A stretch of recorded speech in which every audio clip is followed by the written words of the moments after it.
Alright mga bossing, meron tayo ditong perfect sample, no, kahit luma na or old model yung unit mo, so dapat meron ka pa ring car accessory na kagaya nito mga bossing, no, QCY F24 dashcam, merong 4K plus 1080p video resolution mga boss.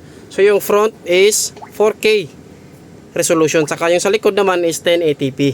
So klarong klaro yan mga bossing, no, klarong klaro yung mga plate number ng nasa unahan at nasa likod mga boss. Yan, so ito po ang ating viewing, ito po yung ating front camera. Swipe natin mga bossing.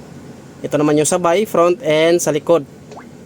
Ito naman yung sa front and then sa likod mga bossing. Pwede po yan i-adjust, no? Up and down. Yun.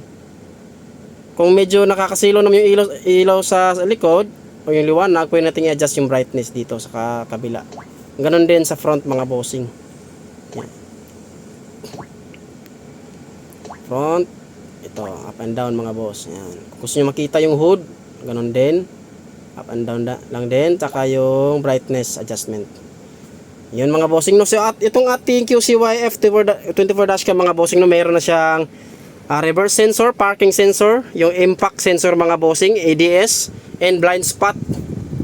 Yan po, no. Si ADAS, intelligent driving, nakaka-detect po ito ng pedestrian.